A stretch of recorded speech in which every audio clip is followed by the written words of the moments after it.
আজকের দিনটা ছিল সোমবার দিন। আজকে দুপুরের খাবার দিয়েছিলাম থুফু অর্থাৎ দুবু, আমরা কোরিয়ান ভাষাতে দুবু বলি। আর এক দলা একটা ভাত, দেখেন ভাতগুলো কেমন দলা পাকানো।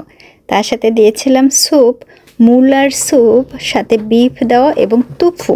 ওই যে সাদা সাদাগুলো, ওগুলো হচ্ছে আমরা কোরিয়ান ভাষায় দুবু বলি। এই দুবুগুলো কিন্তু অনেক সফট হয়।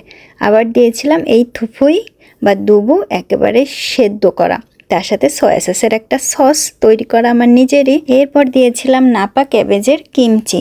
এই কিমচি হচ্ছে আমাদের দেশের আচারের মতো। আমরা যেমন খাবার পরে অনেকেই আচার খাই, কোরিয়ানরা ঠিক তেমনি কিমচি খাবেই, খাবারের সাথে সাথেই খাবে। আর এতে হজমটা অনেক ভালো হয়। আর এই যে আমার গোছানো প্রায় হয়ে গেল। এই যে তুফু বা দুবু দেখতে অনেকটাই পনিরের মতো। সয়াবিনের বীজ থেকে তৈরি হয় এই তুফুগুলো। আজকের লাঞ্চ বক্সের খাবারগুলো কেমন হলো অবশ্যই জানাবেন।